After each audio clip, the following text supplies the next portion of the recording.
Continue करेंगे exercise 3.2 question first, जिसके हम पहले 4 पार्ट कर चुके हैं। This is 5th part of first question. बाकी पूरे चैप्टर की प्लेलिस्ट का लिंक डिस्क्रिप्शन बॉक्स में मिल जाएगा आपको। देखो, इसको हमें सब्स्टिट्यूशन से मेथड से करना है। फर्स्ट इक्वेशन में से किसी भी एक इक्वेशन में से हमें x की वैल्यू निकालनी है। ठीक है, √3x -8 है ना यहाँ पे, -√8y, तो ये राइट साइड जाके +√8y हो जाएगा, है ना। और यहाँ 0 है तो 0 प्लस करने माइनस करने से कोई फर्क नहीं पड़ेगा। अब ये √3 यहाँ क्या है, मल्टीप्लाई में है, उधर जाके डिवाइड में चला जाएगा √3 और y। ये हमारे पास x की वैल्यू आ गई। फर्स्ट स्टेप कंप्लीट होता है यहाँ हमारा x की वैल्यू निकालने का। अब जो ये वैल्यू है हमने इस इक्वेशन में से निकाली है और फर्स्ट इक्वेशन में पुट कर देंगे। ठीक है, √2x, ये है first equation, √3y is equal to 0। x की जगह हमें पुट करनी है ये वैल्यू √2, x की जगह पुट करो √8/√3y plus √3y is equal to 0। ये हमारे पास वैल्यू आ गई है। ठीक है, अब इसके मल्टीप्लाई कर देते हैं हम। √2 इंटू 8 होता है 2 जा 16। ठीक है, divide by √3y plus √3y is equal to 0। अब ध्यान से देखो, y कॉमन निकाले दोनों में से। ठीक है, y कॉमन निकाल लेते हैं। यहां बचेगा √16 डिवाइड बाय √3 प्लस यहां बचेगा √3 इज इक्वल टू 0। ये y के मल्टीप्लाई में है सारी चीज, है ना। उधर जाके क्या चली जाएगी, ये डिवाइड में चली जाएगी। ठीक है, y is equal to 0 divide by √16 divide by √3 plus √3। y is equal to 0 के डिवाइड में कोई भी नंबर हो वो किसके इक्वल होता है, 0 के इक्वल होता है। ठीक है, यहां से y की वैल्यू मिल गई हमें। ठीक है, अब जो ये y की वैल्यू है हम इस इक्वेशन में पुट कर रही होती है जहां हमें x मिलता है। ठीक है, x is equal to √8 divide by √3 into y है ना, यहाँ y की जगह हम 0 रख देंगे जो ये वैल्यू आई थी। ठीक है, अब 0 के किसी नंबर से मल्टीप्लाई करेंगे तो क्या आएगा, 0। सो यहां से x की वैल्यू क्या आ जाएगी, हमारे पास 0 आ जाएगी। ठीक है, देखो इस इक्वेशन में से x की वैल्यू निकाल ली, फिर हमने इस x की वैल्यू जो आई वो फर्स्ट इक्वेशन में पुट कर दी।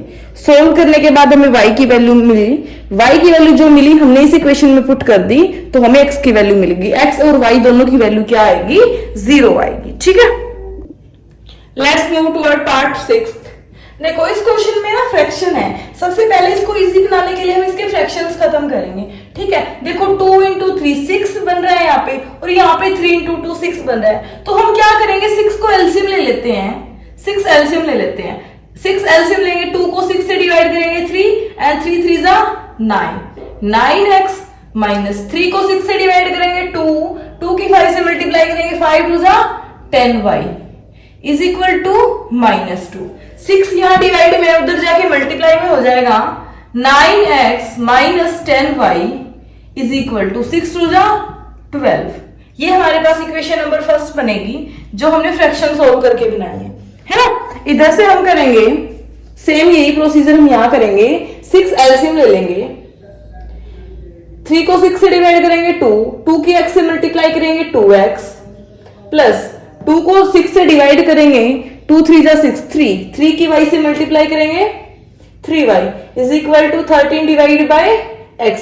ये 6 यहाँ डिवाइड में है ना, उधर जाके मल्टीप्लाई में हो जाएगा और ये इससे कैंसिल भी हो जाएगा। तो हमारे पास इक्वेशन बनेगी 2x plus 3y is equal to 13। ये सेकंड इक्वेशन बनेगी, first and this is our second equation. Second और फर्स्ट हमने सिंप्लीफाई कर लिए हैं, तो यहां से लगे हाथ हम x की वैल्यू निकाल लेते हैं या यहीं से निकाल लेते हैं। ठीक है, यहां से सिंपल, थोड़ा सा सिंपल रहेगा हमारे पास।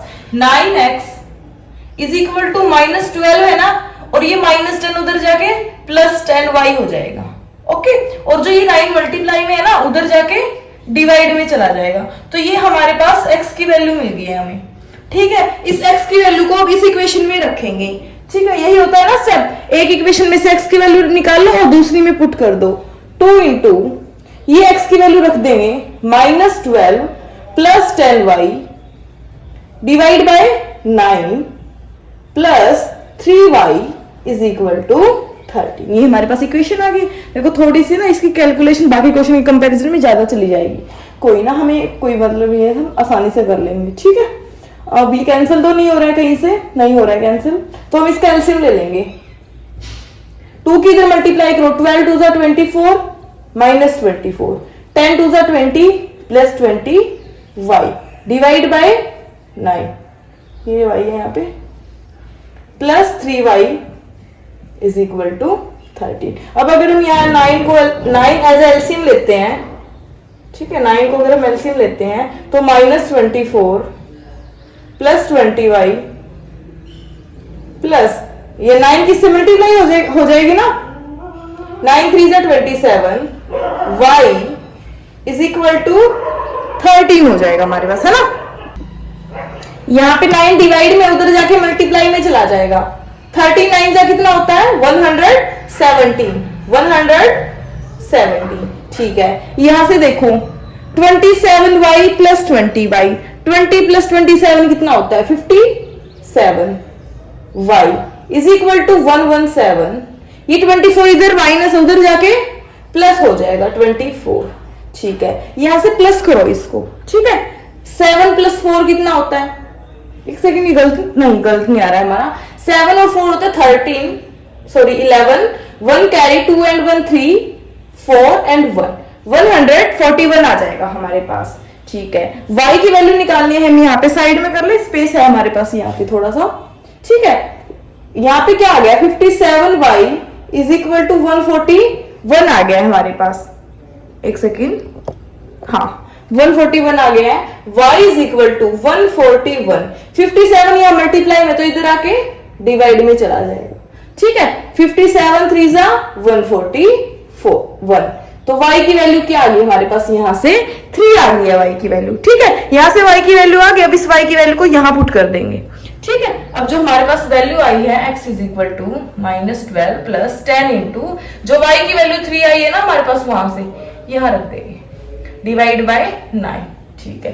-12, 10 3 जा 30 प्लस 30 डिवाइड बाय 9, 13 में से 12 को माइनस करेंगे तो क्या आएगा 18 आएगा, 18 डिवाइड बाय 9, 9 2 जा 18, तो x की वैल्यू क्या आ गई हमारे पास यहां से, x इज इक्वल टू 2, तो y की वैल्यू 3 एंड x की वैल्यू 3 आ गई, sorry y 3 and x is equal to 2 हमारे पास फाइनल वैल्यू आ गई। इसकी कैलकुलेशन बाकी के कंपैरिजन में थोड़ी ज्यादा, बट ये भी इजी है। फर्स्ट इक्वेशन में से x की वैल्यू निकाल लिया, सेकंड में पुट कर दिया, सोल्व करके y की वैल्यू मिली, जो y की वैल्यू मिली हमें इस फर्स्ट बॉक्स में पुट करनी होती है, ठीक है, वो हम पुट कर चुके हैं। ओके, ये क्वेश्चन इस लेक्चर में कंप्लीट हो चुका है। सो नेक्स्ट क्वेश्चन करेंगे नेक्स्ट लेक्चर में, और इस पूरे चैप्टर की प्लेलिस्ट का लिंक आपको नीचे डिस्क्रिप्शन बॉक्स में मिल जाएगा, ठीक है, हर एक चैप्टर की वीडियो का लिंक। अगर कोई डाउट है किसी क्वेश्चन में तो वो भी पूछ लेना। Okay, bye bye.